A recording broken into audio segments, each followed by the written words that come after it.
I thought I'd jump on and do a Q&A for Labor Day. All the women in labor around the world this weekend.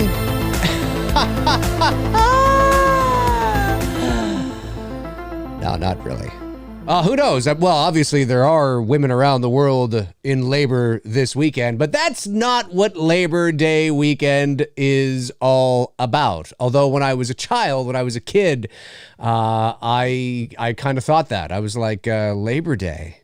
Is this like a day that a group of women all agreed upon that we're all going to go into labor? So that means that we will need to conceive 9 months in and around this day, around January something or end of December, Christmas time, to hit that Labor Day mark. Do you know what I'm saying? Like, I think, if we all, Julie, if Julie and Carol and Bethany and where are these names coming from? Julie and Carol and Bethany and Bertha. Bertha, listen, somebody's name is Bertha, but you know what I'm saying. So if we all want to go into labor on Labor Day, we all better start getting something now. You know what I'm saying? When I was a kid, I used to think that that's kind of what Labor Day was. Naturally, I mean, why wouldn't you think that? You know what I'm saying? That is not what Labor Day is all about, or anything to that degree. Fall is in the air, ladies and gentlemen. Fall is in the air. I have my Exorcist mug. Fall is in the air. This looks like I'm pouring water into it, but it's really a gigantic bottle of vodka.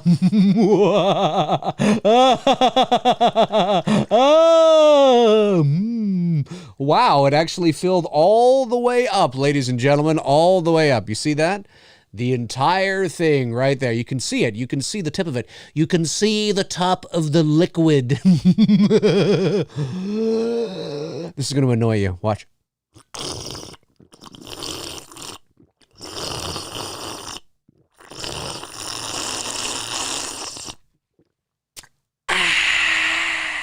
No slurping would be complete without the at the end. Do you know what I'm saying? It's like this. Yeah, it's all right. This feels incomplete. It feels incomplete. You need the old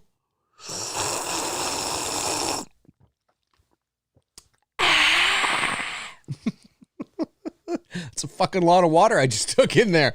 Woo! All right, Q&A. Happy Labor Day weekend, everybody. Fall is in the air. Yeah, it's crazy to think that it's Saturday, September the 4th, 2021, 11:59 a.m. Eastern Standard Time, 12 o'clock p.m. actually. I wasn't going to go on today, but I had a bit of time, rearranged a couple of things, thought I would jump on because I know obviously my schedule has been a bit wonky on the channel lately. That's just because we're doing a bit of restructuring here on the channel, trying to make things, as you guys know, I'm all about quality and not quantity necessarily. So I always like to make sure that I'm delivering the best possible quality that I can. That doesn't mean that, you have a bad day at the office. I mean, every now and then, you're going to have a show or you're going to jump on and something's not going to feel right, or you just, you're not into it, you know what I mean? Or you're not there, you're not, it wasn't my best game out there, you know what I'm saying? But at the end of the day, I do want to make sure that I am doing the best I can to do that. And of course, I've been busy with a few things that hopefully I'll be able to mention to you guys soon. Oh, there goes my phone. I have a new phone, by the way, the Galaxy S21 Ultra. I gotta say, it's a hell of a phone. It's a hell of a phone. I'm just going to put that in. There we go. It's a great phone, actually, and I upgrade my phone about once every 3 years, and this is a great phone, so I'm enjoying it. But yeah, just taking a step back, I'm doing a lot of things, exciting things that are sort of on the move that, like I said, hopefully I'll be able to share with you guys very soon. So, and then trying to figure out what the best way is to approach the channel with shows and with content so that, we're delivering more quality, if you know what I mean. And again, that doesn't mean you won't have a bad day at the office, but that's sort of my goal. But I had time here to jump on and see what you guys are talking about and what you want to talk about. It's an all Q&A for a little bit here on this long weekend. Happy weekend to you guys and gals and everything in between. Andrew Stevens sends in $10 US for the channel. Andrew, my man, going hard into the paint. He ripped the paint off the board. Thank you, Andrew. I appreciate that. I appreciate that very much.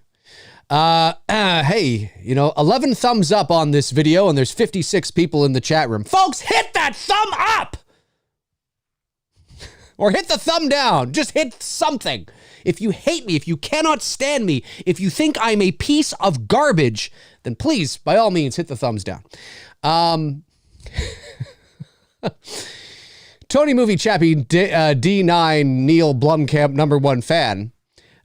Dave, question, how do you feel about the whole controversy of Masters of the Universe Revelation just with the man babies freaking out over Well, I did a video on this. There's a video on my channel. I watched the first season, the first 5 episodes, if you want to call it a season, of the new Masters of the Universe. And I will just say this.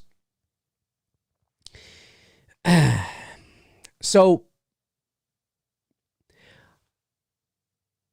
looking at the Masters of the first 5 episodes, I think it was just 5 episodes, right? Looking at it from a certain point of view, I can understand and empathize, not sympathize. I can empathize, because those are 2 different things, by the way, just in case we don't know. I can empathize, with sort of what they're talking about, right? It's a He-Man show. You want He-Man in it. I understand that. The first 5 episodes were very sort of non-He-Man centric. I mean, he was there in spirit, as was Skeletor. But there's a big sort of story they're telling, right? This is only the first 5 episodes of a 10-episode arc. I can understand it from a certain, I don't know, whiny baby point of view. But a lot of the backlash is coming from people that make their living in backlash. This is what they do. They're professional outragers.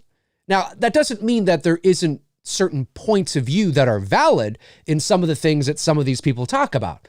You know what I mean? That doesn't mean that at the end of the day, everything that there isn't a point to be made or it's actually not true. But at the end of the day, it doesn't surprise me who is upset about it.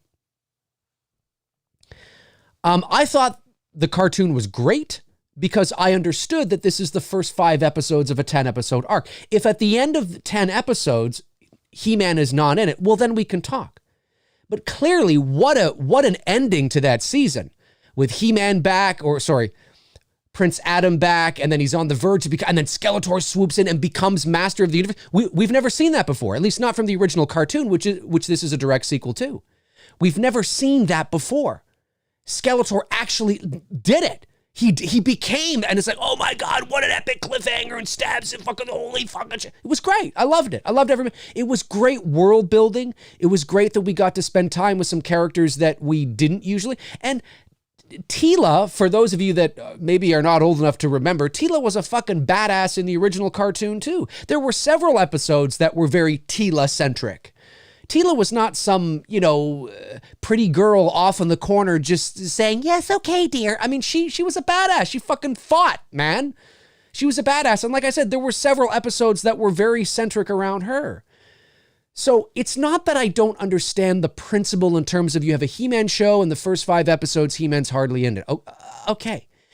But the anger and the outrage is generally coming from people who make their living being outraged. It's what they do. It's all they do at the end of the day. And, and again, that doesn't mean that some of these people don't have valid points or criticisms over certain things. I mean, you throw enough, at the wall and something's going to stick, right?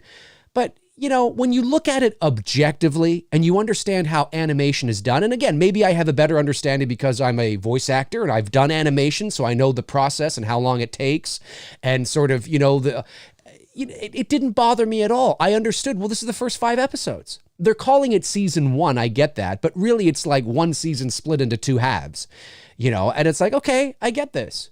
Now I'm excited to see where this goes. It didn't bother me. I was invested. I thought the animation was great. It took me a couple of episodes to get into the animation because it's generally not, I don't watch cartoons generally. And that kind of cartoon, like I love sort of, Pixar, but they're like the gold standard, right? That's like hyper realism. You know what I'm saying? I'm not into anime. I don't generally like that style of animation. So it took me a couple episodes to get used to the animation, but after like episode 3, it was great. And I enjoyed the story. I enjoyed the symbolism and the cinematic language and, the different layers that they brought to the characters and the overall story that they're telling. The story's not done. It would be like judging, knowing you're having a trilogy and judging the entire story based on the first episode. Like, what are you doing? Let's wait and see how this pans out. And again, I understand what some of these people are saying and the articles I've read and the outrage I've seen. I get it, but just shut the fuck up. Like, just shut up. I'm just so tired of this outrage culture that just is outraged for the sake of being outraged. It seems like, and again, that doesn't mean there isn't valid stuff to be outraged about. But at the end of the day, it's like I said to you the other day on this channel, both sides, I don't care if you're right or left, black or white or green or purple, it's just like everybody's just fucking outraged about something nowadays. And again, and I have to preface this because people lack nuance, it doesn't mean there aren't legit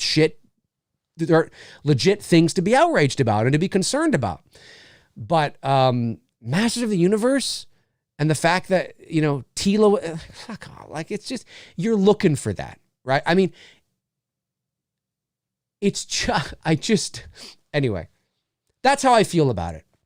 I thoroughly enjoyed it. And I think the people that are bitching and complaining about it need to take a step back, calm down, have a cookie and a glass of milk, and wait to see how you feel at the end of the next 5 episodes.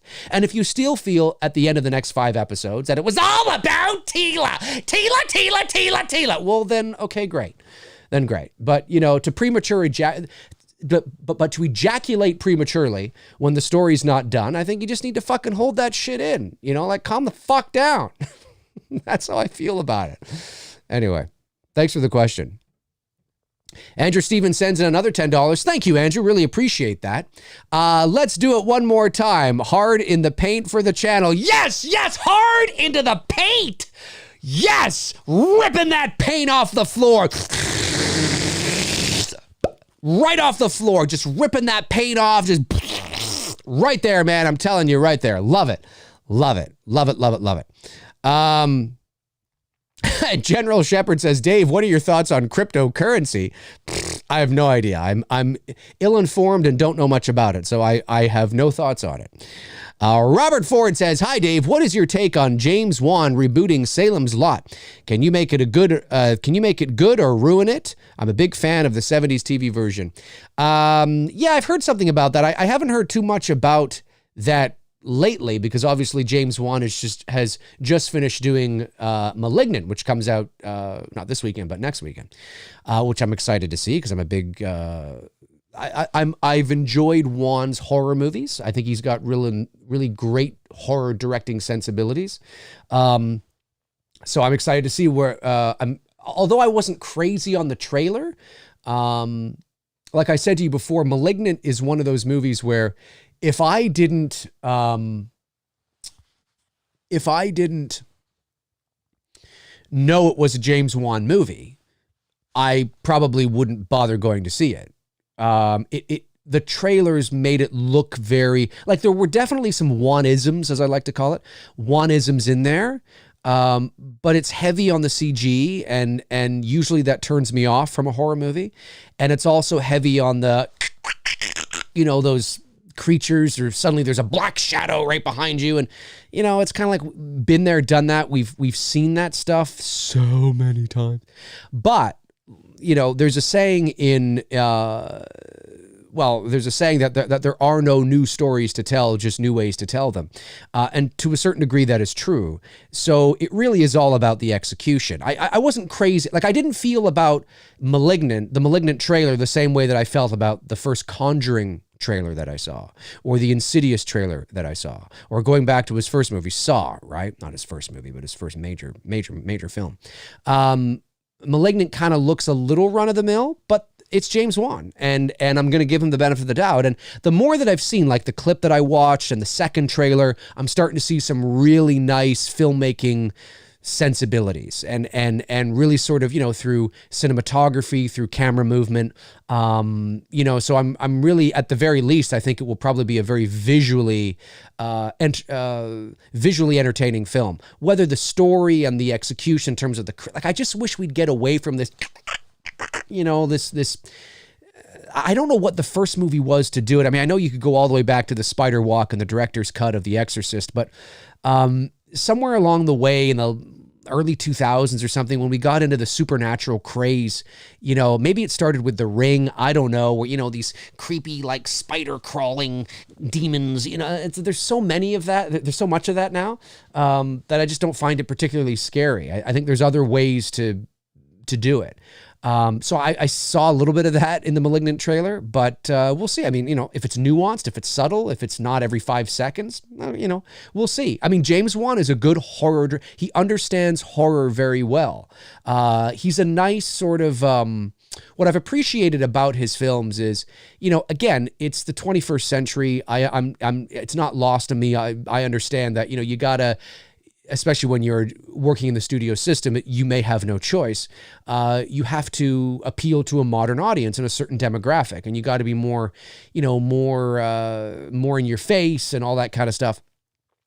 But I really appreciate that James Wan's horror movies, for the most part, have been a nice balance between the old, what I really like, theater of the mind, nuanced there, not there kind of stuff. I always refer to that great scene in the first Insidious film when Rose Byrne's character is walking from one room to the next, and it's a tracking shot following her on either a Steadicam or a Ronin or whatever, and they're following behind her, and she walks in between two rooms. And it's like a laundry room or something, and you just see that boy in the corner, and they make no reference to it. The camera doesn't pan over to look at it, just keeps walking. It's just in the corner, and you notice it, and you're like, oh, what like, I love that. Like, that's my kind of shit, right?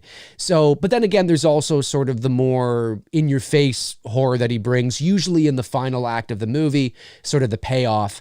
And I'm fine with that. I mean, as long as the journey is exciting and fun, I'm okay with it. I know I'm going off on a tangent here because I know you were talking about Salem's Lot, but hey, this is me. Welcome. But I'm getting to it. If you stick with me, I'm getting to it. So I appreciate what he does. His horror films seem to be a nice balance between, and as long as the journey is really scary and theater of the mind and nuanced, then if your payoff is more in your face, then I don't care. It feels earned. It's when you peak too soon in films, right? Anyway, so Salem's Lot, I mean, it's a classic film. Tobe Hooper directed it, I believe, right? I own it. I haven't watched it in a little while, but I own it. It's a good movie. I don't think Juan is directing Salem's Lot, though, right? Is he directing Salem's Lot? I don't think he's directing Salem's Lot. I think he's just producing it, which can mean absolutely nothing in some ways. He's just going to stick his name on it to help promote it. Or he could be heavily involved. Anyway, I mean, I don't know. We'll see. I mean, I think you could remake it. But I don't know. I'd have to watch Salem's Lot again. Again, it's been a long time since I've seen it. So I'd have to watch it again and see if there's anything there that, I don't know. I mean, but I don't think he's directing it. So if he's producing it, depends on how heavily involved he is. I mean, let's not forget, he also produced The Conjuring, The Devil Made Me Do It. Okay. So I think he did anyway, if I'm not mistaken. So, you got, I think the problem is if more, and again, it's not a black and white thing, right? Okay. There's a lot of variables, obviously. But in film, especially, not in television, I've said this many times, in television, your executive producer is really your showrunner. In television, they call them showrunners. And in television, an executive producer especially, depending on how many there are, but again, this is generally speaking, your executive producer in television or your showrunner is far more important than a director in television. Because when you're talking about a director in television and over the course of a series, usually the directors change. They can change from season to season. They can change from episode to episode. If you have 10 episodes in a season, you could have 5 or 6 directors throughout those 10 episodes. But your showrunner, which is the one, handling the entire sort of arc of the entire season, is your one constant. In film, it's different. An executive producer can be somebody that has quite a bit of say, and can be somebody that is just offering their thoughts and putting their name on it just to help sell the film. It literally can be that polarizing, like that two ends of the spectrum. A producer, not an executive producer, but a producer in film has a little more weight, I would say, than an executive producer. But again, it depends on how many producers there are. I mean, I've watched movies where 10 producer names will pop up and you're like, what? There's no way all these 10 names had equal say. You know what I mean? There's a variety of different reasons why, by the 8th name, that 8th name is there. You know what I mean? Generally speaking, you probably have 2, maybe 3 producers that really have if you are seeing 6 names that have a hand in it. But again, generally you probably see 2 or 3 names. You know what I mean? So, I mean, I think the important thing that I think a lot of fans need to do, and I understand why a lot of fans don't, because they don't care. They don't care about the business side of show business. They just want to be entertained, and I understand that. But if more fans did really understand sort of what each job was, what each, what role,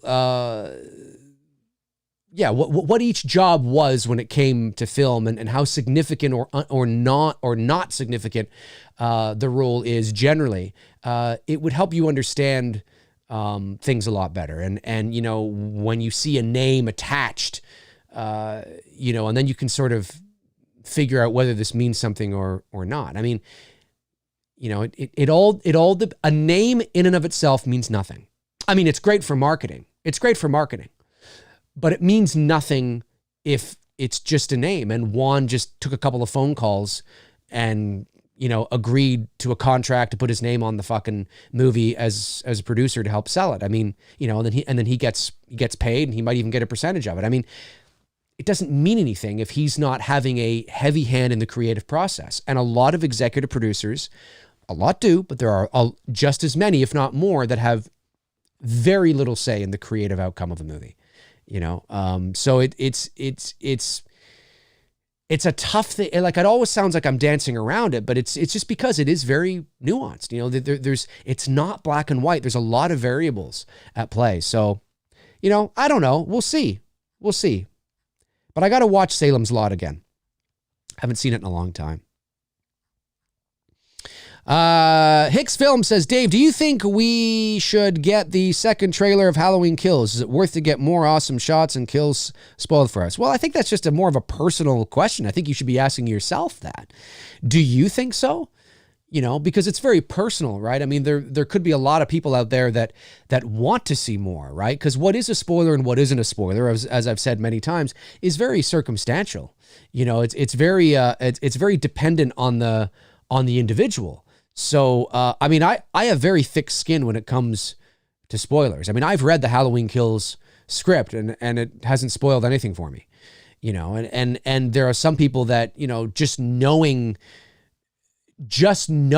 I don't know, that Michael goes left instead of right is a fucking spoiler. I mean, literally, there are people that are like that. And, so it really is, it really depends on what your threshold is of a spoiler. I mean, I couldn't care less whether I saw more stuff or not, but not because I don't want to be spoiled. It's just more of, I just don't care if I see more or not. I'm not one of those fans that cares like that. But there are fans out there that do, that want to see more and that get excited about it. Listen, fandom is a fascinating thing. I've said this many times on this channel, but you know, since doing this YouTube channel in the ways that I've done, again, I've had it for like, you know, God, 15 years, but doing this kind of thing on the channel for the last 4 or 5 years now, and immersing myself in the world of fandom, at least horror fandom, in the ways that I have, I've learned a lot. I've learned a lot about how, like I've said many times, I used to think I was a hardcore fan over certain things, and then I realized that I'm not a hardcore fan at all about certain things. Do you know what I mean? When you immerse yourself into the world of fandom, you realize the different kinds of fans there are, and the different kinds of people. I mean, there are fans that, it's just crazy. I mean, there are real, like, it is for some people, it's like a religion, you know? I mean, you have those that are, like, you have me, that I go to, like, if I was going to go to a con, right? I wouldn't dress up. I don't give a fuck about dressing up. I don't want to do that. But that doesn't mean that I'm saying that you're not a fan or you're lesser than me if you do. I think I just spat there. Time for some more water. I'm not saying that. I'm just saying that that's not my style. I just don't care to do that, right? That's not me. But if I was going to a con, I wouldn't dress up. I would just go like this. I would just go and I'm not going to necessarily meet anybody. I'm going to check out the vendors. I'm going to check out the t-shirts and the knickknacks and the paddywhacks and the all the little doodads and trinkets and, you know, like, I like that stuff, you know, the toys or the masks or, you know, whatever. I like, because, you know, at a con, you have all these vendors in one place. You know, you just walk up and down, and I could spend and like 7 hours just walking up and down, checking out the artwork or the, you know, I enjoy that. There's that kind of, and I always like to walk away with a little something, something. So I like doing that. But then there are fans that are like, you know, they're groupies and they have like pages and they get together and they dress up and they go to these things and they have parties and they're like, yeah. And it almost feels like it's a place for, and I say this with the utmost respect because I'm a nerd too. I mean, there's a spectrum of nerds and geeks, obviously, right? But it's a place for nerds to live out their fantasies. I mean, it's a place for you to dress up as your favorite character, not be judged, right? Generally, and be in a room full of people who are looking just as crazy as you, and you have a great time, and you get to live vicariously through your favorite characters and get attention. You get attention. You get people wanting to take photos with you, depending on how great your costume is. And it's a great thing. That's not the kind of fan I am. I could not care less about that, right? And then there's everything in between. There's the spectrum of fandom is so crazy. I've learned a lot about it. So it really depends on the kind of fan that you are, you know, and it's just, you have to ask yourself, what kind of fan am I? Am I this kind? Like a lot of the stuff that you, and I say this with all due respect. I don't say this as a negative thing. I say it as sort of because I find it sociologically fascinating. There's a lot of things that you guys care about that I don't care about at all. I just don't care. There's a lot of things that I care about that you just don't give a fuck about. You just don't care. Do you know what I mean? So there's different, like, it's fascinating the different levels of fandom. But looking at your question from a more rudimentary, a more basic kind of, do we need another trailer? I don't think the film needs another trailer. No, in the sense of, does the studio need to put out another trailer because nobody knows it's coming? Well, no, that's not true, right? Certainly not in the Halloween community. But will they release TV spot? Yes, they will. Yes, I guarantee you they will. There may not be another 2.5-minute trailer, but there will be spots. Yes, I guarantee you. Guarantee you. Leading up to October 15th, you're going to see more stuff. That's just, they don't care what you think. These are strategic marketing plans that have been in place for months. They have marketing strategies that are based on stats and based on demographic and based on a number of things, to generate interest amongst the general population. Horror fans have to remember that generally speaking, the marketing you see for your favorite horror movie is not for you. They don't need to market to you. Just the announcement that they're doing X horror movie makes you go, I'll be there. Do you know what I mean? I mean, that doesn't mean that, it doesn't mean it doesn't have an effect on you. But I just mean there's a certain part of the population that you wouldn't have to market to at all. And they'd be there buying tickets. You know what I mean? So generally speaking, marketing is for the general movie-going audience.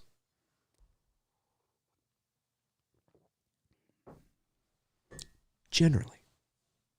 I know there's probably new people that are watching me going, why is he prefacing everything? Start a YouTube channel and you'll understand why. There's been so many times where that people will be like, why did you say that? I'm like, I didn't fucking say that at all. Yeah, but you said, yeah, but I didn't mean it literally. I can't take it. I can't take it. I swear to God, I'm 42 years old and I think I'm just ready to retire. All right. Did I miss any super chats? Let's see. I just want to make sure I didn't miss any. I don't think I did. I think I did. Oh, no. No, I didn't. Sorry. The other page here is showing me Canadian dollars and then, yeah, the American dollars. Okay. I got it. No, where are you guys? I don't believe I did. So yeah, I don't know. It depends, man. I don't need to see it though. Aaron Click says that kind of fandom seems like too much work to me. Yeah, well, it's just, I think what it is like there's a spectrum, right? Like anything, generally, there's a spectrum. And, I've come to learn that it's not that I'm not a fan. It's just I'm not there are fans that dress up and go to cons and play Magic the Gathering and like your hardcore real, like that know everything there is know about anything and like fucking that know who Dr. Loomis's aunt's cousin's former roommate's boss is, who worked at the shoelace factory and what kind of shit, like you get those kinds of fans, right? Who are just, they eat up everything. And then you get sort of, and then there are fans that are probably less than me. I wouldn't say I'm a casual fan. I'd say I would say that I am a, well, it depends on what we're talking about, right? Because then you have to define, well, fan of what? Fan of pop culture, fan of Star Wars, horror, Halloween, because then you have to go down the list and now you have to kind of define what are you a fan of, I mean, it was just a couple of years ago that I learned, and some of you might be learning this for the first time as I say it. Some of you probably know what I'm talking about. I learned this just a couple of years ago that there are bronies. Have you guys heard of this? I think they're men. Now, correct me if I'm wrong. I believe bronies are men that are absolutely obsessed with My Little Pony. And there are like conventions for them. At least there used to be. I don't know if there still are. And they go, and it's like like if you don't know what I'm talking about, just YouTube Bronies My Little Pony. It's insane. Now you may, and I was laughing too, because I'm like, because you don't associate men, grown men, with My Little Ponies. I mean, it's clearly a female, young girl centric, toy. I mean, I remember it very well. Like the world of fandom is crazy. What there is out there, there's so many different extremes on many different sides, and I didn't realize this until I started doing this channel, and it made me realize that I'm more of a moderate. I'm more I'm very picky, and I'm very but it also could be too. Again, having worked in the entertainment industry for 20 years, there's a certain level of like, I look through I look at things through a certain lens. So that could be part of it. Whereas if I didn't, and I just was, I don't know, I had a wife and kids, and I was just working a nice, hard job, and, and maybe I could get lost more subjectively, but sometimes it's harder for me to do that because I have a built-in fascination with how things are done and how things are created, and the magic behind the curtain. And, I can get lost in that, and of course, and not just a fascination with it, but have set myself up to work and make a living doing that, whether it's filmmaking or voiceover, I look at things through a bit of a different lens, I think, and some of the knowledge and the perspective that I've been able to sort of obtain over the years. Very rarely do things, I guess I'm trying to say that very rarely do things surprise me because I know how it's done. So I think that's part of it too. You know what I mean? It's cool. It's really interesting to see the many different kinds of fans, and I'm not saying that I'm better than you or you're better than me. There's just different types of fandom. Different types of fandom. And I'd be lying if I didn't say that there's times where I laugh because I think, holy crap, I didn't realize that existed, and power to the, and I say this with all due respect, power to those people, because I would never do it, power to those people that don't give a shit, that show up. Maybe you're a little, you're a heavy set person, and you show up dressed as Chewbacca, and you're like 5'6" or something. You know what I mean? It's like I would never, as much as I would love to dress up as Darth Vader, he's one of my favorite villains of all time. I'm 5'8". I would look ridiculous. I mean, maybe I could put on like a pair of boots, get myself to 9 or 10 maybe. And with the helmet, maybe it's 5'11", but I mean, to really pull off Darth Vader, like to really pull him off, you got to be 6'5", man. Like, I mean, you can't be 5'8", I could be a stormtrooper. That's about it. I would love to be Jason. I mean, come on. 5'8" Jason, get the fuck out of here. I mean, even Steve Dash was, I think, like 5'10" or 11 or something. I mean, so it could be tricky. It could be tricky, but power to all those people that show up and it's like, you look nothing like the person you're trying to be because you're a little heavier, or maybe you're shorter, or, whatever, but they don't give a fuck, man. They're out there like rocking it. They're like, yes. And I'm like, fucking right. Because I would never do it. I just wouldn't do it. I'd feel like, I'd be like, why am I doing this? I can't be Darth Vader. All my stormtroopers are taller than me. This doesn't make any sense. I'd be like, listen, I need you to, it doesn't make any sense, right? So, but power to the peeps out there. Power to the peeps. Oliver Mercer sends in a super chat. Thank you, Oliver. Sends in £5 and says, hey, Dave, has there been a voiceover role that had been insanely difficult for you to matter? Insanely difficult? I don't think so. I mean, I remember, I wouldn't say that there's been a voice. Like, I'll say this, and every voice actor has their strengths and their weaknesses. My weakness, if you can call it that, would be like authentic accents. Now, what do I mean by authentic, right? Well, I mean, like, if I was hired to narrate a show with an authentic French accent. So I had to convince people that I was an actual French person with speaking English, but with a French accent, or I had to have a French or an Italian accent or a German accent, or, you know, pick the language, right? I've never attempted to master that because I haven't needed to. I rarely get hired to do that kind of thing. So I would say that's a weakness, I guess, but not every voice actor can do that either. Now, I can do caricatures and do funny voices that sound like I have some sort of accent, like, yes, you know, I can do things like that, but nobody's going to be like, oh, that really sounds like you're from, you know, X, right?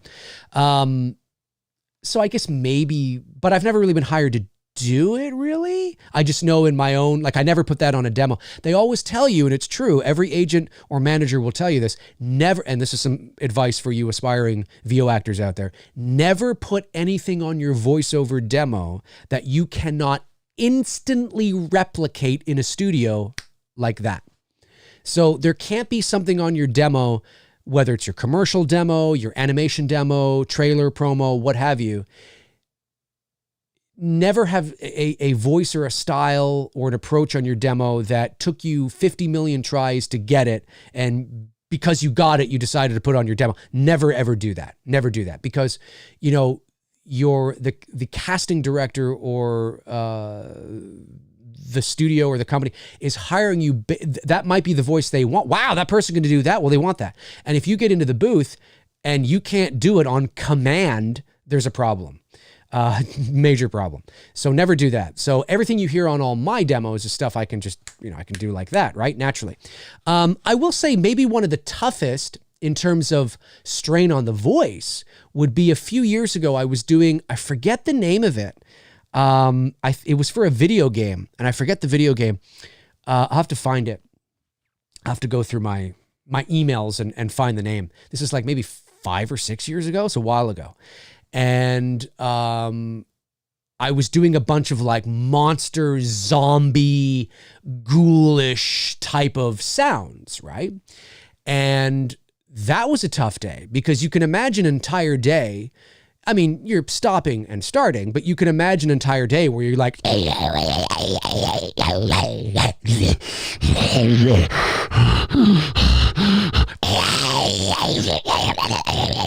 you know, all that kind of shit, right? You know, doing all this stuff, you know, you can imagine that after like a few hours of that, it really puts a strain on your voice. So that was, I remember walking away from that session. I was there like in the morning, and then I think it was just mid-afternoon. I was there for maybe 4 or 5 hours. I mean, it wasn't 4 or 5 hours constant. You took a stop, you know, because it was me and another actor as well. But I remember walking away from that session thinking, wow, a little bit of a strain on my voice, right? But I can't think of anything that was difficult in that sense. I mean, I've certainly had sessions from hell where, you know, you walk in and you think this is going to be an easy peasy session because it's like I'm reading a tag. You know, I'll never forget. I've told this before. It was a Tic Tac commercial, and I forget what the tag was, but for the sake of argument, let's say it was like, Tic Tacs are great. You know, that wasn't that, but you know, it was short like that, right? It was the tag that you would see at the end of the spot. And I walked in and there was like 7 or 8 people behind the glass in the booth. Now, usually you have the audio engineer who's recording you, and you may have a director there as well. But when you see like 7 or 8 people behind there, you're like, oh, for a tag? Oh God, right? So I would say it, I'd be like, you know, Tic Tacs are great. And then I would see them all behind the glass going like, I mean, this is like too many chefs in the kitchen, right? Like this is, I guarantee you, 6 of the 8 people did not need to be there. You know what I mean? They were probably from, the marketing company or from, the network or from Tic Tac or wherever, but they didn't need to be there. You know what I mean? And then it just delays things. And I remember doing a script that was rewritten as we were doing it.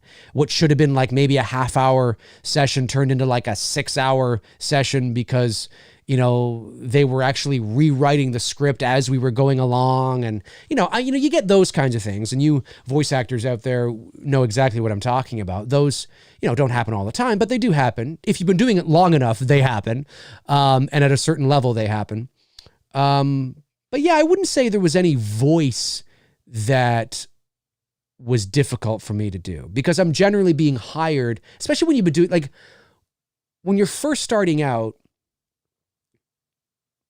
people hire you from your demo, and I still get hired from that. But the longer you work in the business, more often than not more often than not, I won't say that, but often enough, you'll often be hired by people that just have already worked with you. So they know what you can do, and they're not hiring you from your demo. They're hiring you because they know you can do the job and do the job well. But generally speaking, I'm hired based on everything you hear on my demo. So there isn't a voice that I would never put myself in that position. It just doesn't make logical sense for me to do that. It would be unprofessional for me to, strain to get something and then throw it on my demo because I hit it once, and then lo and behold, you'd have somebody going, "Hey, let's hire him for that." It's like, oh God, you know what I mean? How could I do this? But I would say that zombie session, whatever I was doing all sorts of crazy stuff, all crazy shit. All right. That was actually because of the water. That was pretty crazy. All right, couple super chats came in. Thank you, folks. Oh no, I got the Oliver Mercer one. Another one from Big Mac 78 sends in $5. Says, "Hey Dave, love your channel." Thank you, Big Mac. Love your burger. Even though I haven't had one in like 25 years. Did you see the film Jason Rising? If so, what are your thoughts? I love the more horror style elements in it. I did watch Jason Rising actually. I watched it the weekend it came out. I watched it and I thought they did a great job. I thought there were certain moments, again, I'm looking at it through a bit of a different lens. So I may pick up on certain things that the average viewer doesn't.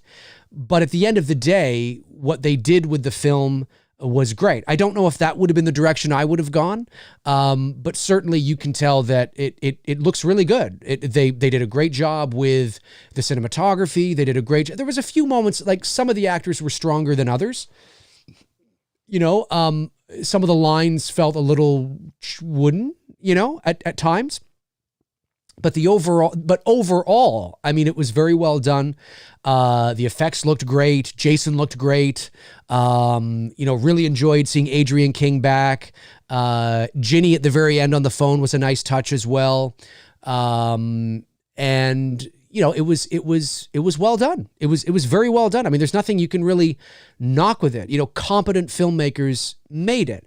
Now, as somebody who deals with sound, there was a few moments where I noticed some discrepancies in the sound. Just a few moments it sounded like the sound either got louder suddenly or picked up. That could have been like a fade in, fade out issue. If you were to go back in the timeline and look at the sound, there may be a moment there where, oh, damn, I should have blended that a bit better, or I should have crossfaded that, or, oh, Jesus, my fade actually went backwards and now it just, that's why it kind of goes from, like, on a dime, you kind of hear like the ambient sound and then all of a sudden it kind of gets louder, or maybe it was intentional. I don't know. So there was a moment or two where I noticed that. But again, the average person isn't going to notice it. It might be intentional. I mean, I'd have to talk to the filmmakers, but I thought they did a great job. I thought they did a great job. It looks really nice. It's definitely one of the better Friday the 13th fan films out there, for sure. I think they've done a really nice job. Sincerely, I think it's again. I mean, I don't know if I would have gone in that direction. It seems a little. It seems a little satirical for me, but I mean, in the world of fan creations, you can do whatever the fuck you want. Some people are going to like it and some people aren't. So kudos to them, man. I mean, they were, and I can tell they worked very hard to pull off what they did. Making movies is not easy. It's not easy to make a movie that looks something like it's beyond, your backyard with your friends. So I think they did a great job for sure. Let's see. Brandon Barry sends in a super chat. Thank you, Brandon. Says, Dave, what are your thoughts? What are your thoughts professional autograph seekers? Scums of the earth from what I've seen. Professional autograph seekers? Do you mean like people who get autographs from certain celebrities and then sell them online or sell them to people for astronomical prices? Is that what you mean? Or people that just want to get somebody's autograph? I'm assuming you mean people who, will hound Harrison Ford on the street for his autograph, not because they want his autograph, but because they know they can turn around and sell it for like $500. Is that what you mean? Let me know if that's what you mean.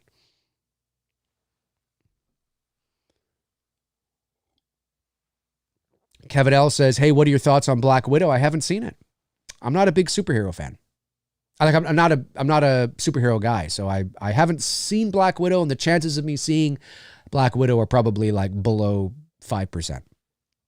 Because I'm not saying it's not a good movie, I just don't care about it. Yes, Brandon says. That. Okay, well then, how do you regulate it though?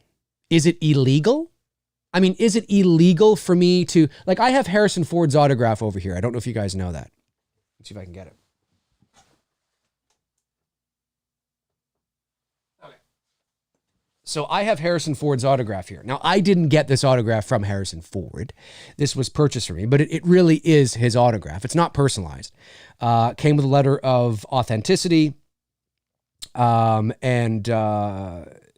and whatnot. And it was a promotional image for Raiders of the Lost Ark. And his autograph, I don't know if you can see it there, but his autograph is right there, right down, right here. And when you look up his autograph and the things that he signed, it's identical to that. Came with a letter of authenticity, a photo as well of him signing. And this was gifted to me from my sister about 20 years ago. And it's a great thing. Now, would it be illegal for me to turn around and sell this for $500? I don't know what his autograph would go for. Maybe I should wait till he passes. It sounds so morbid, but is it illegal for me to do that? No. Now, maybe it's different because well, Dave, but that's not your job. You don't do that, right? If I was to turn around and sell that, you might be like, well, you're talking about people that do this for a living. Well, yeah, but is it illegal? Is it illegal to go and get somebody's autograph and then turn around and sell it? I don't think so.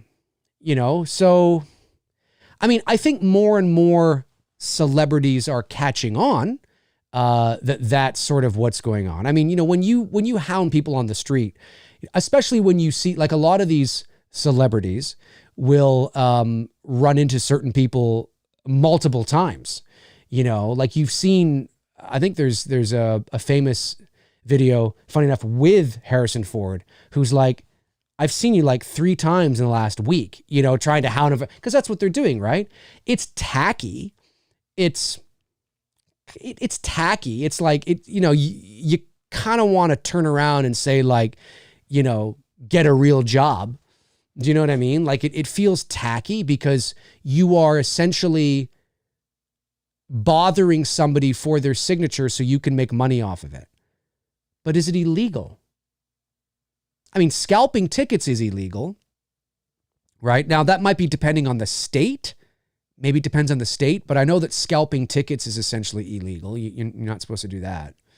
But that's because I think one of the reasons for that is because there actually is monetary value for a ticket, and they are selling it at astronomical prices. So if a first row seat to a concert is going to cost me $300 and that is the actual value, and I go out onto the street and try to sell that for $1,000, well, that's fraud. You know what I mean? A form of fraud. But what is who sets the monetary value on an autograph? I mean, is there a group of people that regulates that? Do you know what I mean? Like, I don't think so. It's whatever you want to pay for it, you know? So, I mean, yeah, scummy, sure, I guess from a certain point of view, because they're taking advantage of people to a degree, you know, but, you know, until you can regulate it, it's not going to stop. It's not going to stop. You know, why would it? And how do you regulate it? You know, like if I say I want to sell this for $500 and somebody else says, well, I only want to pay $350. Neither of you are wrong, because what is the monetary value? Now, obviously things do go up when somebody passes, but what is the monetary value on this? How do we measure it? You know, there has to be some sort of like, it's not like, yeah, anyways, I think you know what I'm talking about. I'm just going around in circles, but so it's a tricky thing, but scummy, yeah, it absolutely can be. It absolutely can be, for sure. Because it's kind of tacky. All right, I don't think I missed any super chats. Let me see. Did I miss any? Hey, Darren, my man! Darren Sands is here. Slaughtered Lamb Movie Podcast. I'm telling you, you guys got to check this out. They're close to 300 subs. They're so close to 300 subs. I want these guys to get 300 subs. My great moderators here, Darren Sands and Frank Riker in the chat, have a YouTube channel and a podcast called the TSL Podcast, or the Slaughtered Lamb Movie Podcast. They talk about all sorts of great shit. I'm telling you, I'm not just saying this because of my moderators. Check them out, guys. They're fantastic, and they're so close to 300 subs. I want these guys to get 300 subs. That's what I want. Robert Thinoff says, Dave, have you ever watched Halloween, the Sandman cut? Some guy spliced both movies together and added the TV scenes too. I just ordered a copy. No, I haven't. But I mean, I can sort of imagine how that would piece together. You know, I mean, no disrespect to the person that did that. That's cool. But I don't need to watch it. I kind of just imagine that, you know, it'd just be like one long movie, you know, with the scenes together. It's cool. You know, I mean, to see it sort of in play out, I mean, you know, it would be cool. That's cool. That's cool. You just ordered a copy. Ooh, is it legal? Now I don't know. Is it legal? Just saying, whoever did that doesn't own the rights to do that. You better be careful. Don't let Trankus find out. Yeah, Darren, yeah, put that link in there. Put it like you've never put it in there before. Let's see here. What else we got? No, it doesn't look like I missed any super chats, which is good. People. Okay, good. Scrolling down. Robert Ford says, Dave, in the UK, I worked at BBC Security. We had a few outside buildings looking for stars to get autographs, then sell it. And if it's a singer, they get CDs to get the star to autograph, then sell it for more. Yeah, for sure. You see, CDs you might be able to crack. I mean, but how do you? Because CDs have monetary value, right? I mean, you know, there's because you can buy them in stores. You know, you can buy that CD in a store. So, like, if somebody was scalping CDs, for example, you know, you might be able to make an argument. I'm not a lawyer. I don't know. I'm just purely speculating, trying to sort of approach this from a common sense point of view. But autographs, you know, there's no, I mean, it's not that there aren't stores where you can't buy autographs in, but autographs vary. Like they can vary so much, you know, and it depends on the autograph. And I just don't know how you crack down on it. But I think certain celebrities are becoming more, you know, catching on to the game where it's like, hey, I everywhere I go, I fucking see you. You know, so clearly you're not just a fan wanting my autograph. You want my autograph so you can sell it for an abnormal or an astronomical price. And sometimes you'll see people say, no, I'm not fucking signing it. I already fucking did this. I'm not doing it. You know, I'd probably do the same thing. If I was in a position where, you know, I was famous enough to where people wanted my autograph on the street. I mean, that'd be hilarious. Then I would, and I noticed that somebody was always, I'd be like, fuck off. Get the fuck out of here. Like I'm not signing it so you can just get rich off my penmanship. You know what I mean? Like, get out of here. Not that they're going to get rich off it, but I mean, you know, it's an interesting thing. I just don't know how you regulate it.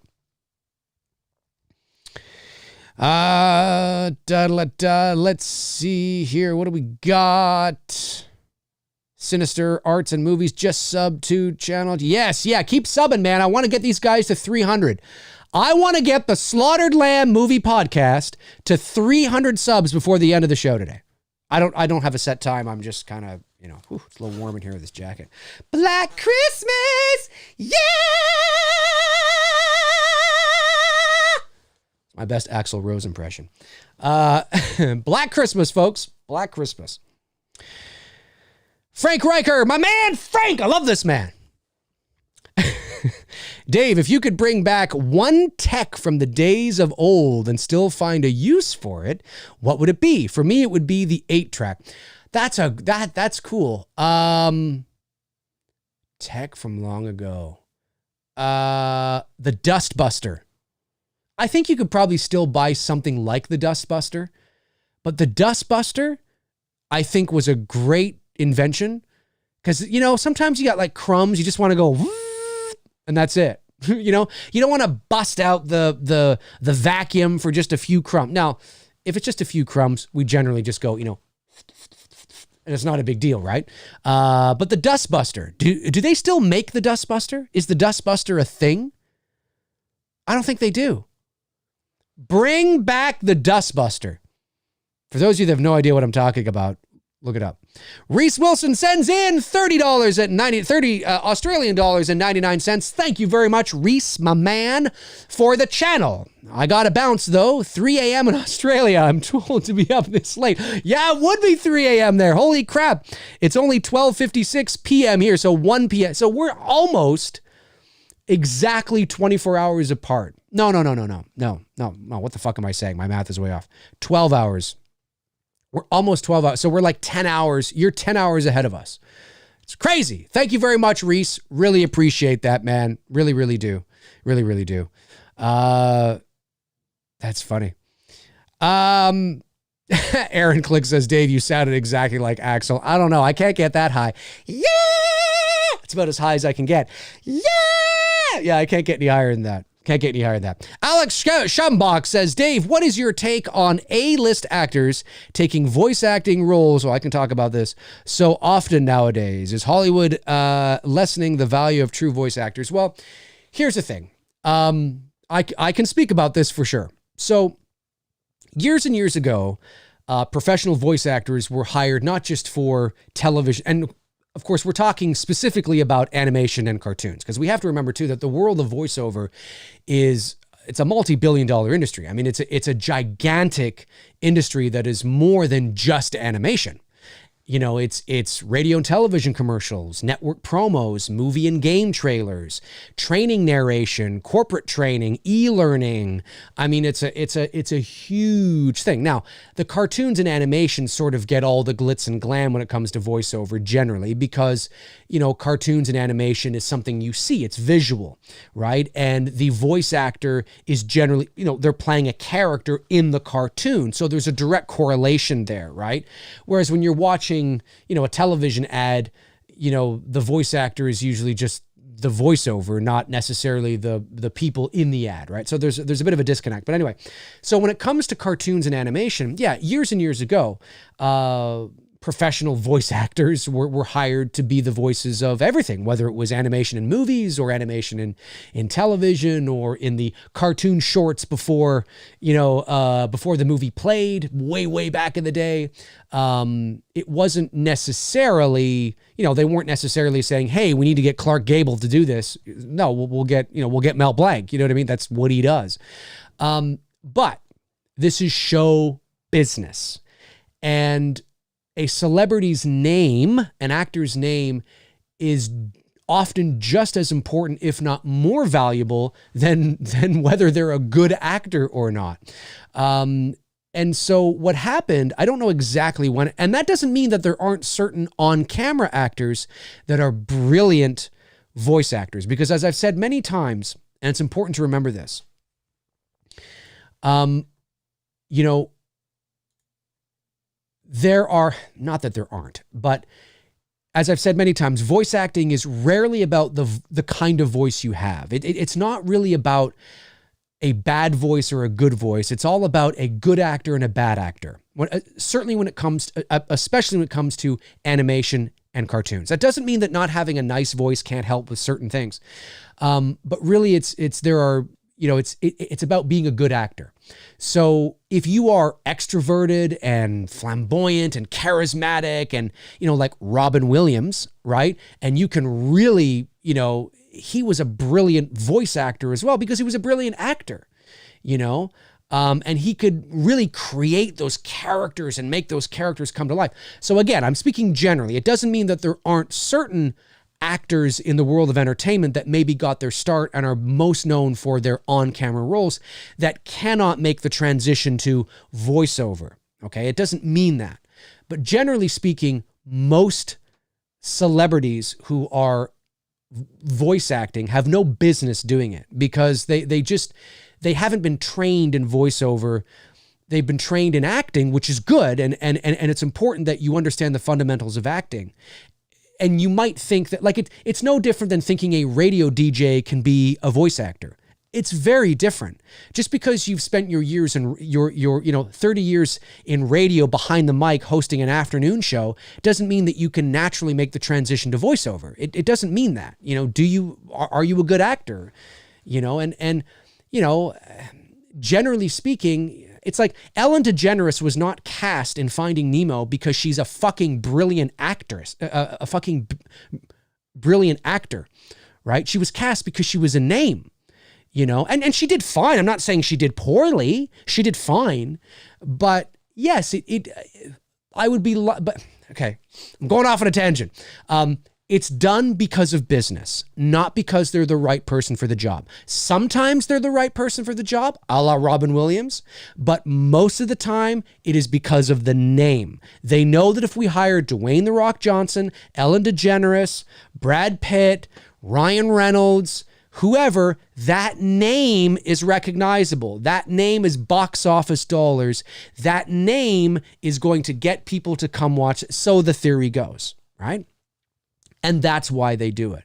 And yes, over the years, they have taken away jobs from legit voice actors who, know the craft, understand the tiny idiosyncrasies and nuances of the craft, and know how to bring characters to life. I mean, how many times do you hear Ryan Reynolds or The Rock in a movie and it just sounds like, in a voice acting role, and it just sounds like it's Ryan Reynolds and The Rock, right?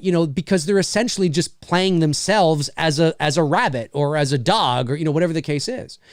And again, it's nuance. It doesn't mean I thoroughly enjoyed Kevin Hart's role in The Secret Life of Pets. I thought he was great in that. But that doesn't mean that Kevin Hart can bring, that kind of thing to every role that he does, which he's likely to do because that's who he is, so, but yeah, it's done for business. It's done for dollars. It's done for the name, not necessarily. Again, sometimes they are the right, they do a great job. Sometimes they do a great job, but generally speaking, it's not because of that. They're not hired because of, they're hired because of their name. Now, where you still see voice actors, like real professional voice actors, is still in the world of animation cartoons as it relates to television. So you will see a lot of that because they don't, generally speaking, television doesn't want to fork over millions of dollars to one voice actor or back-end receipts, and all that kind of stuff. So you still see television cartoons, online, Netflix cartoons, things like that. You will still see pro VO actors generally. But there's good actors and bad actors at the end of the day. At the end of the day, it's not about your voice. It's about, are you a good actor or a bad actor?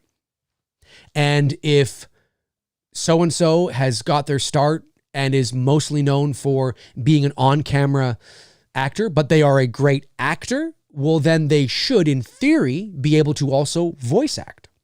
The problem is there's a lot of voice actors.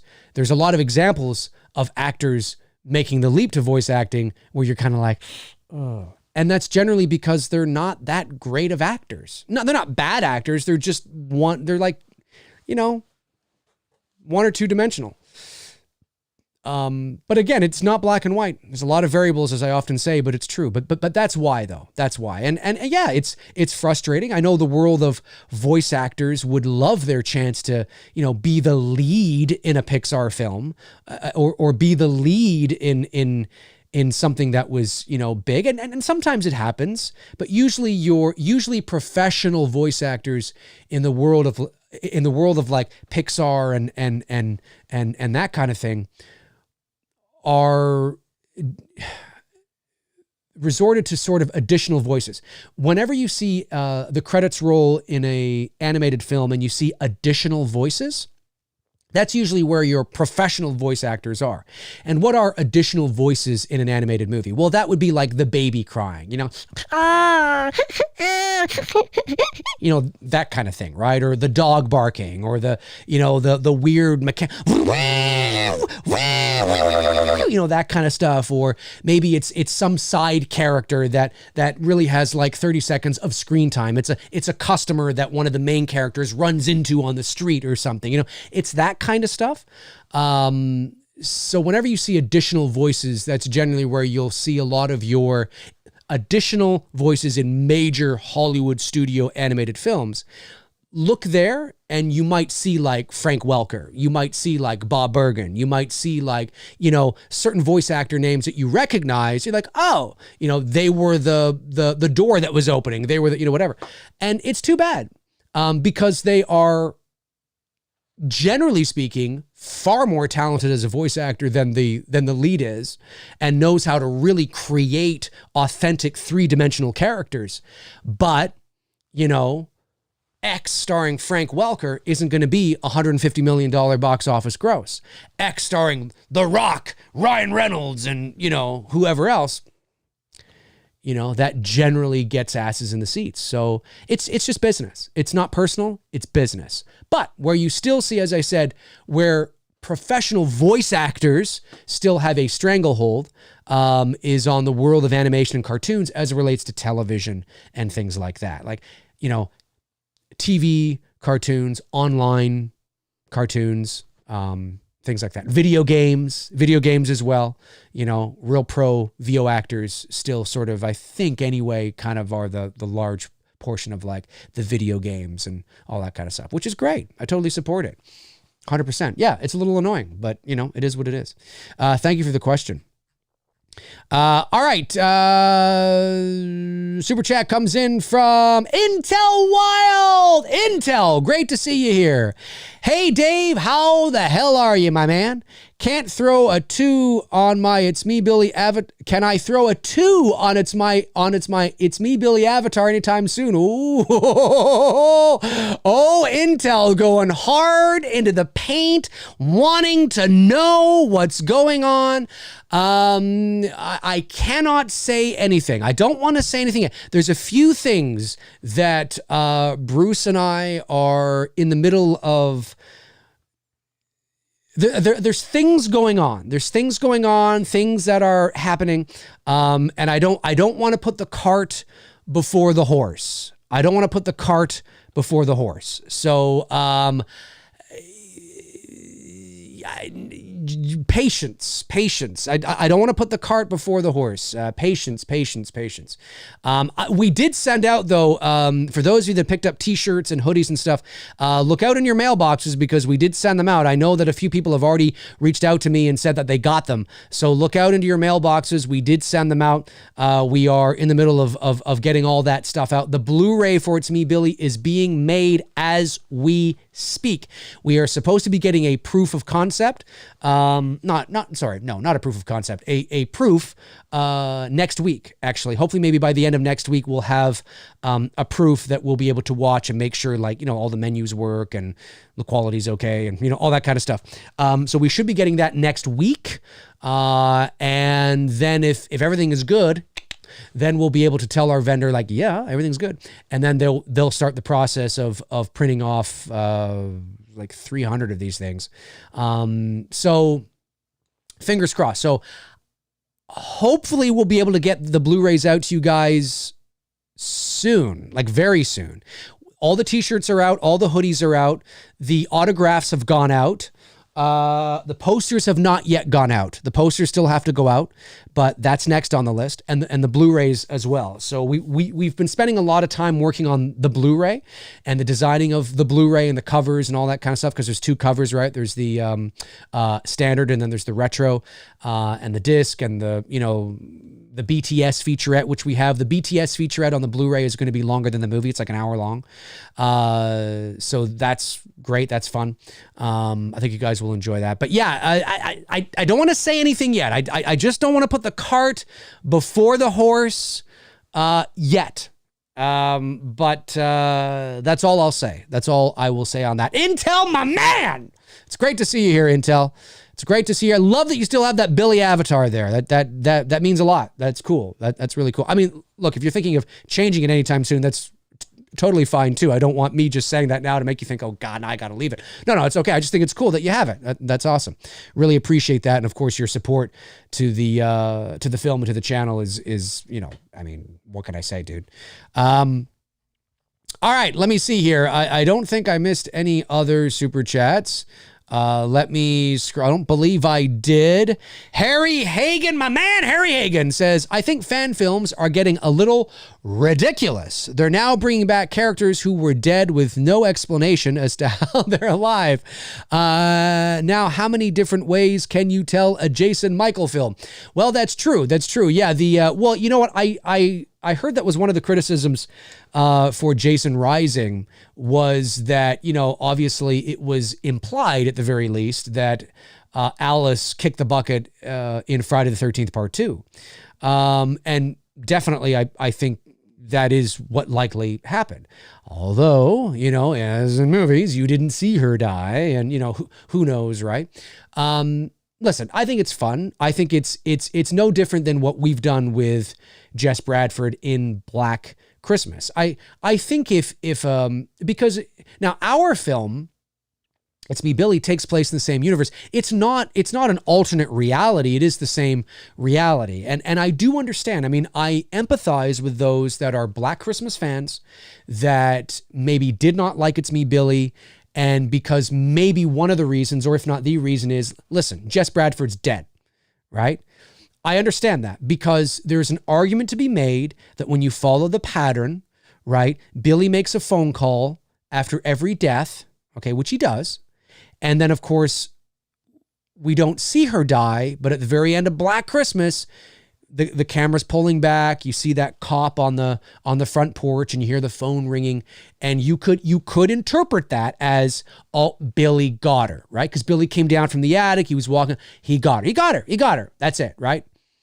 I understand that, but it's important to remember that even Bob Clark, the director and one of the creators of the story and the movie, even said years later, he said that he wanted to do a sequel and he wanted to bring back Olivia Hussey as Jess Bradford, and I believe it never got off the ground, but I believe one of the ideas they were playing with was sort of years later, Billy comes back, and I believe Jess was like now a sorority mom or something like that, sort of taking the place of Mrs. Mack. I don't know how far they got into development on that, but even Bob Clark, just that idea existing from him is him acknowledging that, things are not what they seem. You could interpret it that way, but maybe not. And Bruce and I have done that as well. One of the things that I want to remind people when it comes to It's Me, Billy, is to always remember that we designed it episodically. Now, hopefully, fingers crossed, we'll get a chance to complete our story, because that's the idea. We took a risk. We took a risk of It's Me, Billy not having a beginning, middle, and an end in that sense, like wrapped up completely, because we wanted to generate, excitement and buzz. And obviously, when you are delivering studio quality work, it's easier to do things in stages than it is to ask for, $200,000 up front. we didn't want to do that during a pandemic. You know, we raised $64,000. We did it, but we just did it, right? It was right at the tail end. So if we had asked for $120,000, there's no way we would have been able to do it. So it's always easier to do these things in stages when you don't have studio backing. It's always easier to do it in stages. So we were taking a risk. We were telling essentially half the story, you know, and hopefully people like it enough that they're like, what? Oh my God, what? We want to see more, right? And that's the idea. That's how you do it.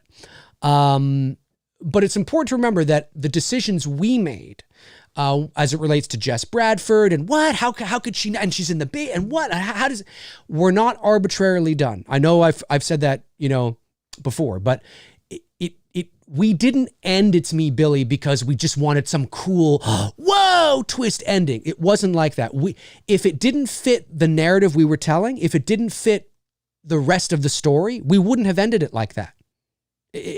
Story comes first, you know? So I just want people to remember that It's Me, Billy ends that way to make you go, what?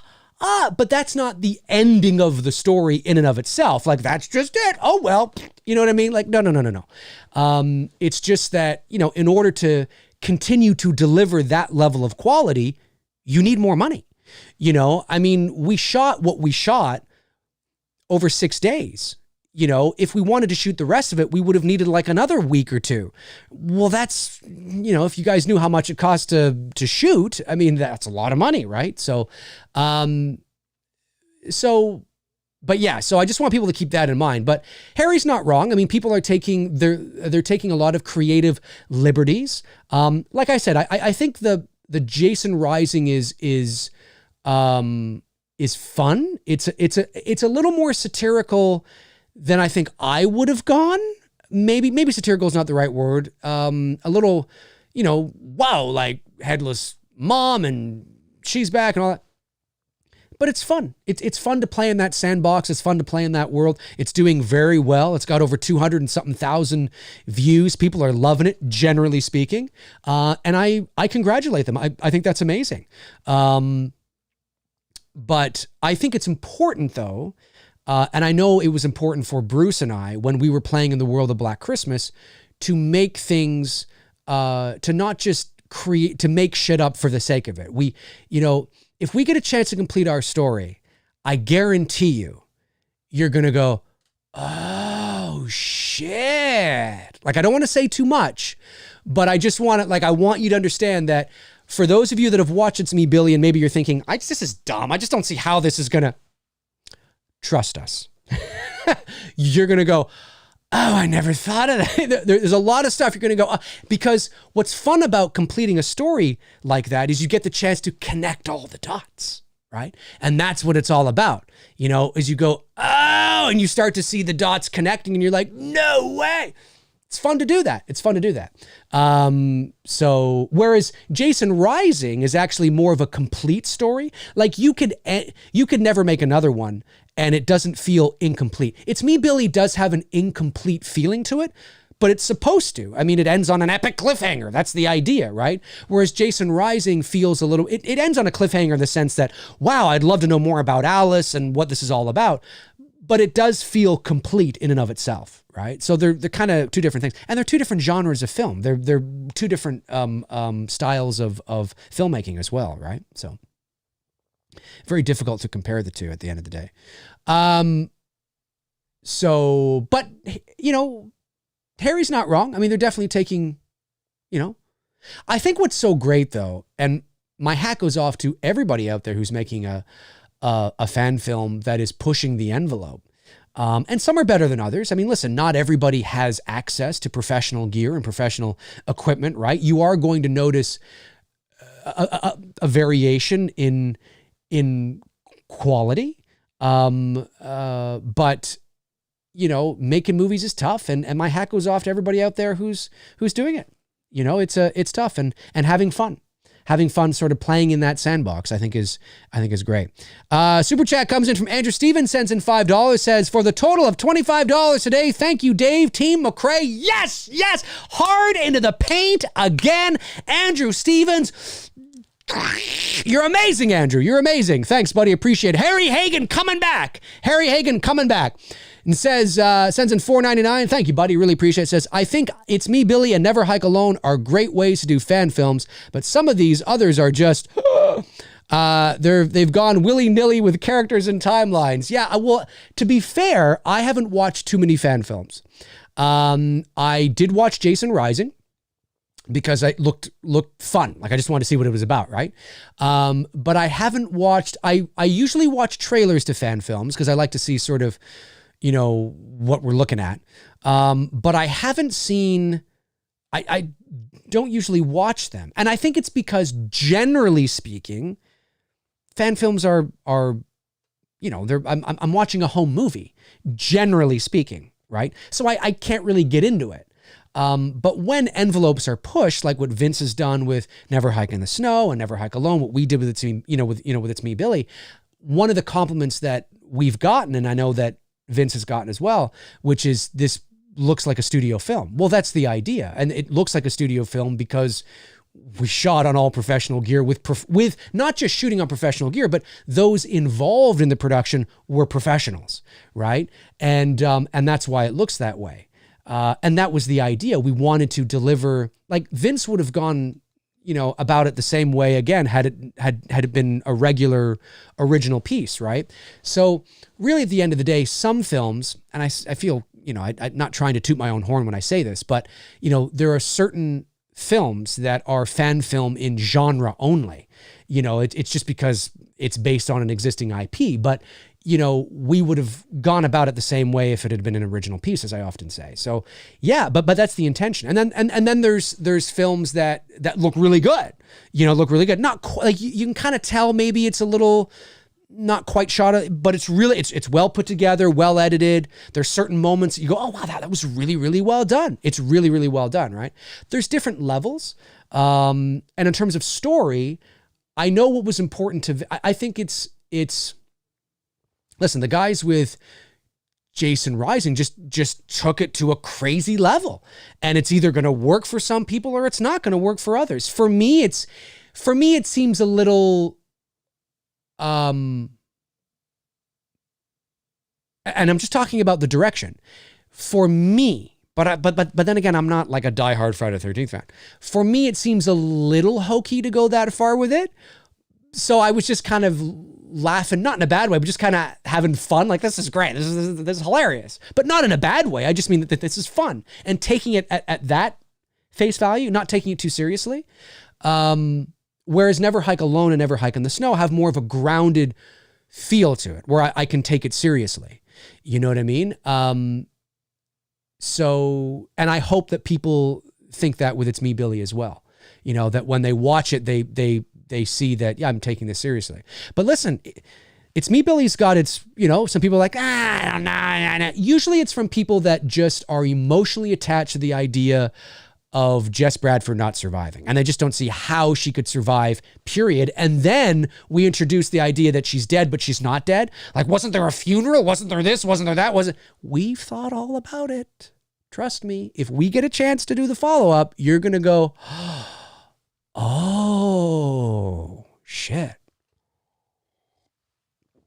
That's just me letting you know that we just haven't made these decisions arbitrarily. You can't do that. When you're approaching it, we want to honor the original. We want, that doesn't mean that if we get a chance to do the follow-up, you'll still agree with our decisions, but nothing's not going to not make sense. You know what I mean? Like, you're going to be able to see, oh, everything's connected. And hopefully you go, oh yeah, okay, cool, I get it now. You know what I mean? But yeah, fan films are getting crazy, man. They're getting crazy. They're definitely taking creative liberties. I mean, look at Roseblood, I think another Friday the 13th fan film, and bringing back people. But and some people have asked me how are fan films able to get certain people, certain alum to come back? Well, I think we have to remember that it all depends on accessibility. Some actors who were probably not accessible, years and years ago are more accessible now. They're either not in the business anymore or they're vaguely in the business. They're just doing cons, they're semi-retired. They're not in demand, right? It's all about accessibility. And that's why it is, easy or relatively easy for some of these filmmakers to reach out to certain people who had, who were pretty big back in the day, but are not that big anymore. I mean, in terms of the bigger picture, right? So they're more accessible. And then, it makes them feel good, right? They're kind of like, wow, this is, and they're taking it professionally and I'm being paid, professional rates and they're doing this sort of like a tribute thing. I want to be a part of it. It makes them feel important again. It makes them feel special again, right? I'm not necessarily saying they're thinking of this consciously, but certainly it would. I mean, I can't imagine that Adrienne King didn't have a fucking blast reprising her role, feeling like, these people actually love me and wow, this is great. Yeah, I'll do it. Let's do it, right? But Adrienne King is not starring with Dwayne "The Rock" Johnson next week either, right? So I mean, it's all about accessibility and where they are in their lives. I mean, I think even Amy Steele is retired. Like, I don't even think she's acting at all, and if she is, it's very sparsely. So I mean, it depends on the accessibility of certain actors, right? Could we get Jamie Lee Curtis to be in a fan film right now? No. You know what I mean? There's a big difference between Jamie Lee Curtis and Adrienne King. And I say that with all due respect. I mean, I'm not saying, it's just the reality of the situation, right? So that's also why you start to see more of these kind of actors who you think would be like, no, but you're like, well, what are they doing right now? I mean, Tom Matthews hasn't, I believe he's semi-retired too. Outside of the Friday the 13th fan films, I don't think he's been doing a whole lot. I stand to be corrected. So again, it's about accessibility. And then if you can gain access to these people and you can convince them and because they're still SAG-AFTRA, so you still have to pay union rates. Okay. That's very important. It's, you still have to follow the professional protocols and procedures as it pertains to hiring a professional actor. But if you can do that and the actor wants to do it, well, there you go. Right. So, Nate A send. Oh, Nate A said, that was me hitting my fucking thing on the thing. Nate A sends in $2, says opinion on H5 new scenes. A review or two dudes? A review or two dudes? No, we won't do a two dudes on it. Just for that, no. A review. No, I mean, maybe. I mean, I don't do kind of the formal reviews on the channel, but maybe I might, maybe I'll do that. Maybe I'll, log on, do a video when I get it. But my understanding is that the SWAT team footage is not going to be there. It's just going to be the Dr. Death stuff. Well, okay. I mean, my thought is it's just going to be, and it's just general interest shit. Okay, cool. We saw it, but it's not going to make Halloween 5 a better movie. Halloween 5 is dog shit and it's not going to make it a better movie. So, it's just cool to see. But I don't need to purchase it. I mean, I am going to get it because Andrew Stevens, my fucking man, Andrew Stevens, is sending me it, which is amazing. But if you don't want to purchase the thing because it's too expensive, well then don't. Because I guarantee you it'll wind up on YouTube. It's going to wind up on YouTube. For sure it will. Absolutely it will. So it will be cool to see. Anytime, I don't care if I don't like the movie or not, I really love the process of filmmaking and seeing behind the scenes shit. So I'm really looking forward to seeing it, but I don't think it's going to make the movie any better. At least I know it won't. So, but that's me. That's me. Schnip. Yes. Schnip. I love the name Schnip. Sends in $1.99, says, cookie woman. Put that in a GIF. Cookie woman. Cookie woman. I am the best. Oh yeah, you think you're the best, eh?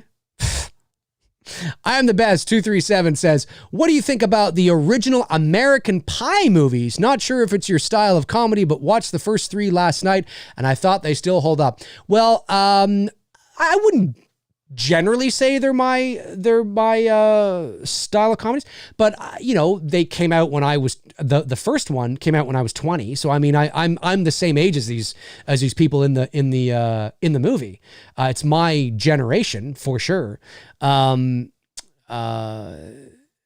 It came out, the first one came out in 1999, and I remember I took my then like 15-year-old cousin to see it. She was a female. Well, she is a female. I just mean, it was her, Marley. And it was kind of like, I didn't realize, you know, it was kind of awkward. You know, you're taking like your much younger female cousin to see like a sex movie. I thought it was just fun comedy. Anyway, that was a bit awkward, but we got through it. We laughed. She's cool. Marley's cool. Like she was a lot mature for her age. But anyway, so I like the American Pie films. I mean, I think they've gotten stale. Like the first American Pie is funny. It's a classic 90s. It is like the Pretty in Pink, Breakfast Club, you know, 16 Candles. It's like that classic, you know, kind of thing for the 90s. And it's a great film. And there's other films in the 90s too that would be up there, but it's great. American Pie 2 was kind of more the same. American Wedding, which I think was the third one, right? And then the fourth one was American Reunion. And then there's all these like spin-offs, you know, which I've never seen, that I don't care about. But I think they're funny. Yeah, I think they're funny. I haven't seen them in a long time, but whenever they're on TV, like I always stop and watch a little bit. It's funny. It's funny, you know. I can't say it never happens, but in my high school with my buddies, we never had a pact like who's going to lose their virginity first. And it's kind of a stereotypical kind of pact that you see in these teen kind of comedies, you know? Do guys ever actually do that? I mean, I guess they do. It's got to come from somewhere. But anyway, Nyron or New York Ron, maybe 380 sends in $4.99. Thank you, buddy. Says, have you ever seen the movie A Night to Remember? It's a Titanic movie from 1958 and was most historically accurate movie at that time. It's free on YouTube. I have not seen it, but my mother used to talk about it a lot. A Night to Remember. Yes. I haven't seen it. If it is free on YouTube, then that is definitely something that I will be checking out. I got to check that out. That is awesome. A Night to Remember. Very cool. Very cool. Nick sends in $5. Thank you, Nick. Says, Dave, just popped on and not sure if it's been asked yet, but have you checked out Only Murders in the Building yet? If yes, so far, what are your thoughts? I haven't yet. That's the one with Steve Martin Short, right? I haven't. It's on Hulu. We don't get Hulu here in Canada. So I got to figure out where I can get it here in Canada. Maybe on Crave, but I haven't signed up for Crave yet. Crave is a streaming service here in Canada. So I just have to figure out where I can get it. My girlfriend and I are big fans of Steve Martin. I'm a huge fan of Martin Short. And them together, they go back like decades. They're hilarious together. We definitely want to watch it. Definitely want to see it. I just got to figure out where we can access it. And then I want to watch it. I think that's what you're talking about, right? I think that's what you're talking about. All right, folks, I'll go for another, let's go to 1:45. I'll go another like 10 minutes, another 10 minutes. So if you have a super chat, get it in before you can't. Let's see what's going on here. MAGA Cat says, Dave, do a scene with Myers and Loomis with a machine gun. Right now, I don't want to do it right now. It's on my channel. I can't keep doing that. Or do you mean like an extra scene where I upload a video and I do an extra scene? Maybe I'll do an extra scene. It's on Disney Plus. Oh, it's on Disney Plus, is it? Well, thank you very much, Real Reveal. I appreciate that. It is on Disney Plus. I do have Disney Plus. So I will, perfect. Absolutely perfect. That's great. I don't have to pay extra for it. Amazing. Let's see here. Some people I haven't got yet. Elise Bratsberg. Dave, are you getting 4Ks from Scream Factory of Halloween 1 to 5? I am. It is coming from Andrew Stevens. One of my patrons has decided to send it to me, and very, very cool indeed. So again, big shout out to Andrew who is sending it to me. So So that should be available, I guess, very soon. So we should be getting, I'll probably get that maybe around the end of September or something like that. I don't know. I'm not sure when he depends on, or when he plans on getting it. But as soon as he gets it, he's going to ship it to me. So that's going to be awesome. So I might not get it as quickly as some of you, but I'm going to get it. I'm going to get it. I'm out there and I'm loving every minute of it. Chester Franklin Jr. Dave, how you doing? What's your favorite Stephen King movie? My favorite Stephen King movie would probably be either The Shawshank Redemption or The Green Mile. I got to be honest. Or Stand By Me, which of course was The Body. I would say those three are my favorite Stephen King movies.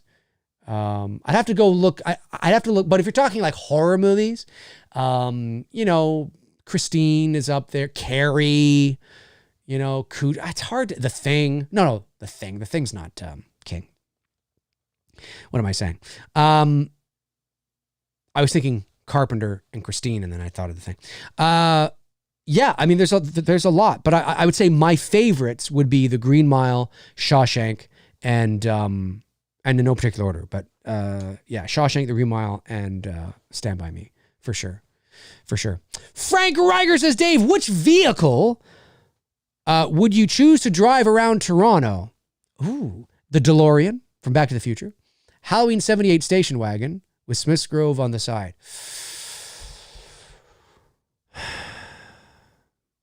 I think the DeLorean would be cool.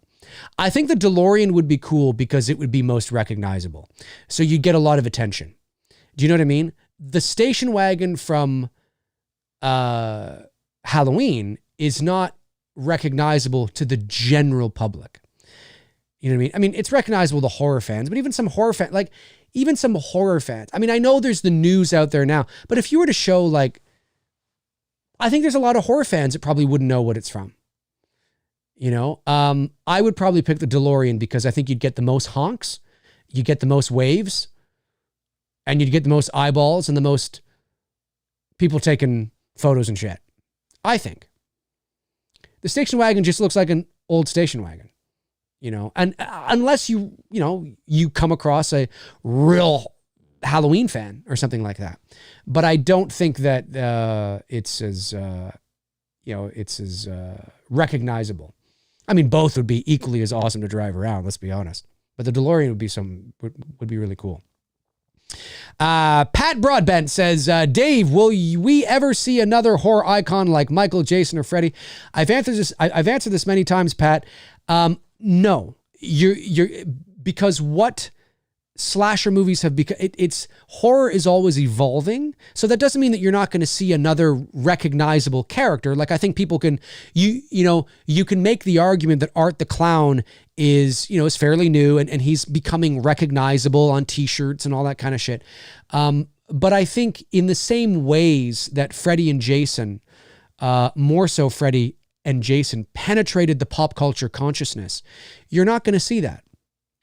Not like that, because in the 80s, slasher movies were mainstream horror movies. Now, unless it's a proven IP, Candyman, Halloween, Elm Street, Friday the 13th, unless it's a proven IP, you don't generally see new original slasher movies getting massive theatrical releases, and penetrating the pop culture. They're usually B movies that wind up on the fucking horror section of Netflix, or something like that. Now, there's nothing wrong with it. I'm just saying that horror has evolved a lot since the 70s and the 80s, whereas, slasher movies were mainstream movies. They're no longer mainstream movies anymore, unless you're doing it as a sequel to, you can't compare it, right? Well, but Halloween Kills? Yeah, but it's based off of the original shit, right? Where is there an original slasher movie with a guy with a blade walking around that doesn't just go to Netflix or doesn't just wind up on streaming or isn't a B movie that has a budget of $250,000? That's kind of where the slasher subgenre has gone. So, and again, I'm not saying it's impossible. I'm speaking generally, right? So I think we have to start looking to the evolution of a horror icon. You could see the Conjuring series as a horror icon.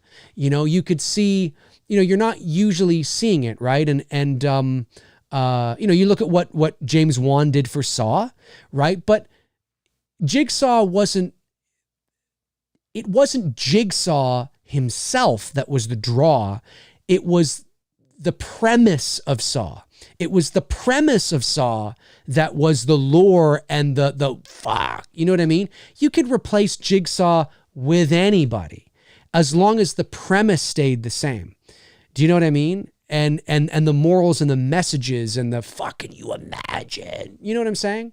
So although you can point to Saw, because the first one came out in 2004, as an example of a modern slasher that's original, yes, but there's many differences between Saw and what was coming out of the 1980s. So no, I don't think we will. Not in the same way. Not in the same way. You know, not in the ways that it's going to generate the pop culture consciousness, right? You know, there's many people I could show Art the Clown to who would have no idea who the fuck that is. But if you show Freddy Krueger to the vast majority of people, they would know exactly who that was. And that's simply because of how Freddy and Elm Street in the 80s penetrated. They superseded, they went beyond the threshold. They became pop culture icons. You know, not horror icons. They became pop culture icons. Freddy is just as recognizable as the fucking lightsaber. Do you know what I mean? Like we're talking that. And I don't think you're going to see that. Not with slasher villains. You know, there's a difference. It doesn't mean that slasher villains can't become popular or can't become, you know, big in the horror, keep hitting my fucking thing, in the horror community. But penetrating pop culture consciousness, you know, where it becomes like, you know, you could put Freddy Krueger next to Darth Vader. And I mean, that's, you know, I just don't think we're going to see that. I think we have to look to what horror has become, the evolution of horror, the evolution of the genre of horror, and look to what are the icons of today, what would be perceived as the icons of today, you know? But that's just my opinion. That's my opinion. All right, it is, okay, did I miss any other super chat? I don't believe I did. I don't believe I missed any other super chats. I think I got everything. Folks, that is going to do it for me here on this Q&A, this all Q&A, this long weekend Q&A. Fall is in the air. Fall is in the air. Fall. That's a love story. Fall is in the air. Fall's in the air, folks. It's hard to believe, but September is here. I want to thank my moderators, Frank Riker, Tap of the Short, Darren Sands, Chris Baber. It's great to see you guys here. Thank you for doing what you do. Thank you to all the Super Chat questions that came in, the non-Super Chat questions that came in. I know this was impromptu, not scheduled. I just wanted to jump on and see what you guys are doing and you know, and just kind of say, hey, happy long weekend. It's kind of well, some people see it as the first weekend of fall. It's actually really kind of the last weekend of summer. I mean, not by the calendar, of course. The last week or the first day of fall is actually not for another couple of weeks. But, you know, this is kind of, And I noticed I went for a jog the other night. Temperature was cool. Things are getting cool. Fall's starting to roll on in. It's exciting. It's exciting because Halloween is just around the corner. And then, of course, there, Christmas. Christmas is next. Black Christmas. All right, guys, you guys are amazing. Have a great rest of your long weekend. If you celebrate Labor Day, that is. We celebrate, we recognize, who the hell is celebrating? It's Labor Day! You know what I'm saying? But certainly we acknowledge Labor Day. It is a long weekend here in Canada. I know it is a long weekend in the United States as well. I don't know if it's a long weekend overseas or not. I really have no idea. But certainly here in Canada and the US it is.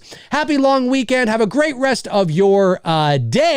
And a great rest of your weekend, and I'll talk to you guys soon. All righty. Cheers.